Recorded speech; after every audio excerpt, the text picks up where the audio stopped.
Une partie du plafond du greffe de la Cour de cassation s'est effondrée au palais de justice de Bruxelles. Amélie Schiltz, Michael Harvey. Le bureau où travaillent les greffiers est tout bonnement inutilisable, jonché de gravats et de blocs de pierre tombés du plafond.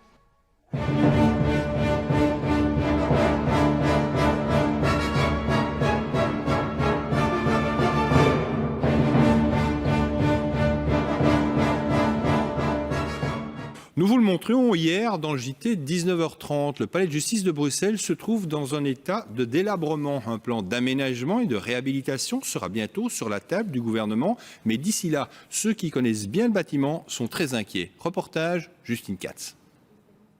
Système incendie défectueux, stockage de produits dangereux sans respecter les normes de sécurité.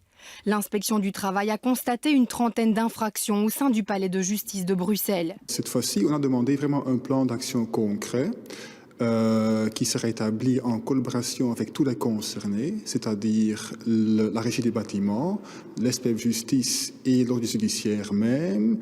Et ensemble, on va cette fois trouver une solution qui va résoudre tous les problèmes à terme. Le bourgmestre dit avoir demandé lui aussi aux différents responsables de se mettre en ordre au plus vite. Si rien ne bougeait, des mesures contraignantes pourraient être prises. Ça concerne le palais de justice de Bruxelles. Bonjour Valérie, qu'est-ce qui se passe à Bruxelles? Le palais de justice, alors très beau à l'intérieur. D'extérieur, honnêtement, on ne sait plus trop, car voilà 35 ans qu'il est ceinturé par des échafaudages. On croirait même que les tubes de fer ont fusionné avec la pierre. Mais bonne nouvelle pour les amateurs de patrimoine, des travaux de rénovation vont enfin commencer l'année prochaine normalement pour se terminer en 2028. Attendez, Valérie, vous n'allez pas vous en tirer comme ça parce que j'ai des questions à vous poser. Pourquoi est-ce qu'il ne s'est rien passé pendant 35 ans? Qu'est-ce qui bloque exactement?